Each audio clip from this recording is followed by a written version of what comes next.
Tukaj na Celjskem sejmišču sem srečal tudi Meto Vrhunec, ona je pionirka biodinamike v Sloveniji, pa bi zdaj postavil kakšno vprašanje, ki je zelo aktualno, in sicer imamo težave z današnjim spremenjenim podnebjem in pa zastropljeno zemljo.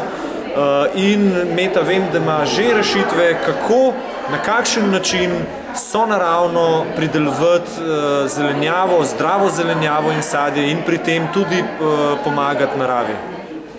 Seveda ima Grega zelo prav, ne? Jaz imam odgovore, ker poznam Steinerja. Ko ga človek prvič sreča, se marsikaj, kar pri Steinerju beremo, zdi popolnoma utopično, ampak medtem nas dejansko situacija v našem okolju počasi sili tudi k drugačnemu razmišljanju, kot smo ga bili vajeni doslej, ne?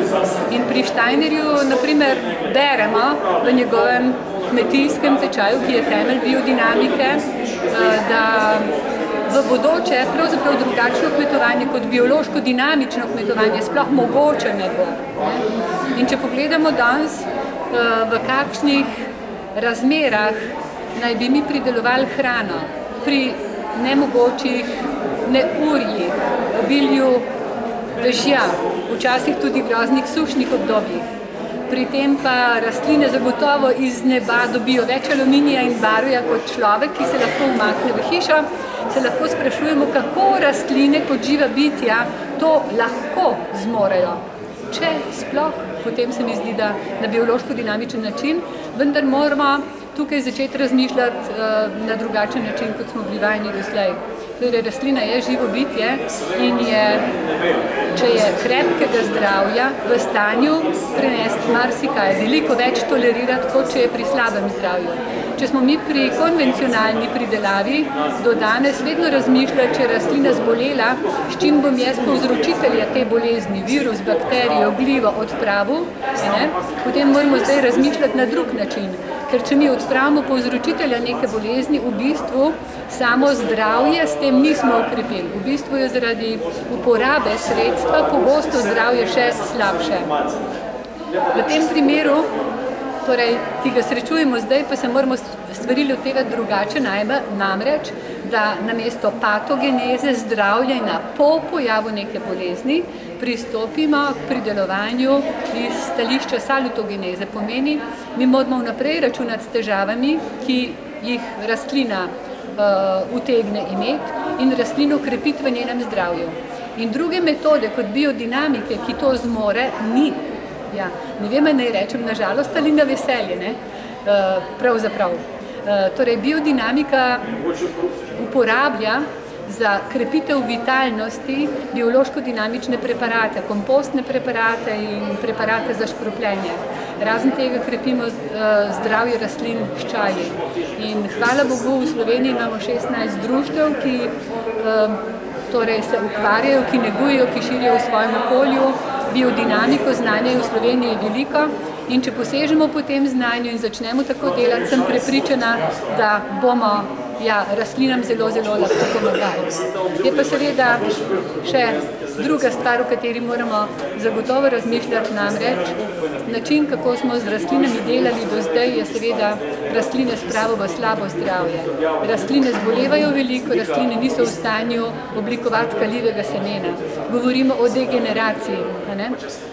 In mi moramo preprosto danes ugotoviti, da se ta fenomen, torej da neprimerna prehrana, zastrupljanje, kar pri pridelavi pač z rastlino počenjamo, ne more obravnavati izolirano za področje rastlin. Ampak mi moramo ugotoviti, da se ta fenomen pojavlja ravno tako pri ljudeh.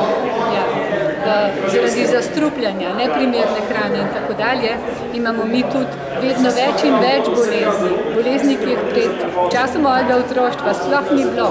Danes imate že pri otrocih tako rekoč dojenčkih bolezni presnove, naprimer diabetes in tako naprej. In sterilnost je problem pri generaciji, ki naj bi danes rojevala otroke. Torej, sterilnost je primerljiva pač z nesposobnostjo rastline, da oblikuje svoje seme. Skratka, mi imamo ta fenomen pri človeku že tudi prisoten in se sprašujemo, lahko moramo se spraševati tudi v enem, kaj pa mi lahko naredimo za krepitev človeka samega. Skratka, Skratka, moj odgovor je maksimalno vse, kar biodinamika kot možnosti krepitve zdravja nudi, začeti pa seveda moramo pri rastlini, ker človek torej svoje zdravje gradi pravzaprav iz zdravja, ki mu ga posredujejo rastline. Potruditi se pa moramo tudi, da ljudem pomagamo osmisliti njihovo življenje. Ker človek je štiridelno bitje, torej ima svoje fizično telo, ki ga napajajo kozmične, božanske, če to hočete, energije življenja, je telo torej prepojeno z duševnostjo in človek je bitje z duhom.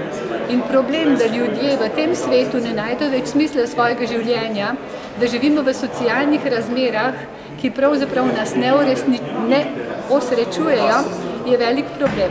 In na tem področju sem tudi prepričana, da je Steinerjeva zapuščina nekaj, kar stvari zna popolnoma osmisliti in postaviti popolnoma smiselno v situacijo nesmisla in kaosa v svetu. Moje priporočilo torej je Rudolf Steiner, ampak ne samo študij, temveč zelo konkretno in hitro uresničevanje pri delu z rastlinami in v življenju nasploh.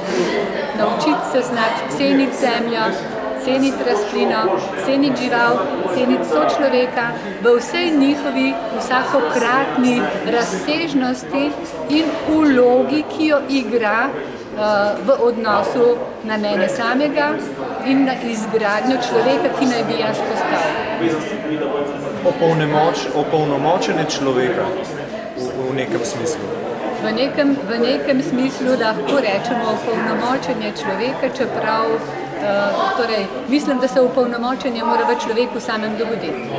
Človek sam s tem, da te stvari spozna, je opolnomočen in potem je potreben recimo tisti suport iz motivacije in iz hrane, da jaz zmorem to, kar prepoznam, za kar sem ne samo opolnomočen v stanju in mogoče tudi dolžan, da tisto uresničujem. In to je potem tista zgodba, ko se svet od danes na jutri lahko spremeni v čudovito sobivanje in harmonijo in ljubezen do vsega. In pa spet se mi zdi, se tukaj si se dotaknila tega problema, ki ga jaz tudi vidim, da vse preveč se ukvarjamo z nekimi pristranskimi stvarmi, s simptomi namesto z vzroki. In ti si se večkrat že dotaknila vzroka, dajmo vzrok rešiti že tudi v človeku, tudi pri boleznih človeka in tudi pri boleznih rastlin. Torej, je zanimivo, jaz sem živela v Nemčiji pred 27 let, moji otroci so hodili na waldorfsko šolo, antropozofijo poznam zdaj 35 let, in moj sin je, ko je imel enkrat zdravstvene težave, dobil za nalogo, da eno leto dolgo vsako jutro ponavlja, nauči se razlikovati bistveno od nebistvenega. V bistvu bi mi morali tudi vsi vsak dan ponavljati, pa mogoče ne enkrat, nauči se razlikovati bistveno od nebistvenega. Razloga od posledice. In če je nekaj narobe, ne mešaj tam, ki so posledice, ampak poišči, kaj je razlog in mu poskušaj pomagati svoje strani. Ali enostavno tako, da se stvari ozavestijo, enostavno izdiskutirajo, ozavestijo, ali pa čisto konkretna in preprosta opravila, ki se jih nihče ne sme sramovati. Vsi moramo biti pravzaprav počaščeni, da lahko v tej stiski, v kateri svet je, karkoli pomagamo iz darov, ki so nam pravzaprav zastonj dani. Mi moramo biti si na jasnem, da če vidimo, če slišimo, če smo sočutni in tako naprej, to so vse zastonj darovi.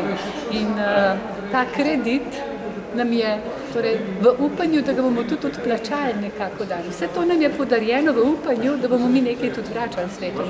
In če stvari tako razumemo, celo to krizo tako razumemo, da je pravzaprav v svetu stiski in da imamo mi darove, da imamo mi kredit, ki ga moramo vračati, je vse skupaj eno samo veselje. Tako. Jaz se bom vedno spomnil ene lepe stvari, ki si mi povedala, ko so se peljala z avtom. In sicer rekla si mi, da čas je, da tisti ljudje, ki imamo radi naravo, kupimo nek kos zemlje, ki je degradiran, ki je zapuščen, ki je onesnažen in da ravno zaradi tega, ker imamo radi naravo, ta kos zemlje potem prenovimo, očistimo, oplemenitimo na te načine. In to bo ostalo zavedno v meni. Bravo.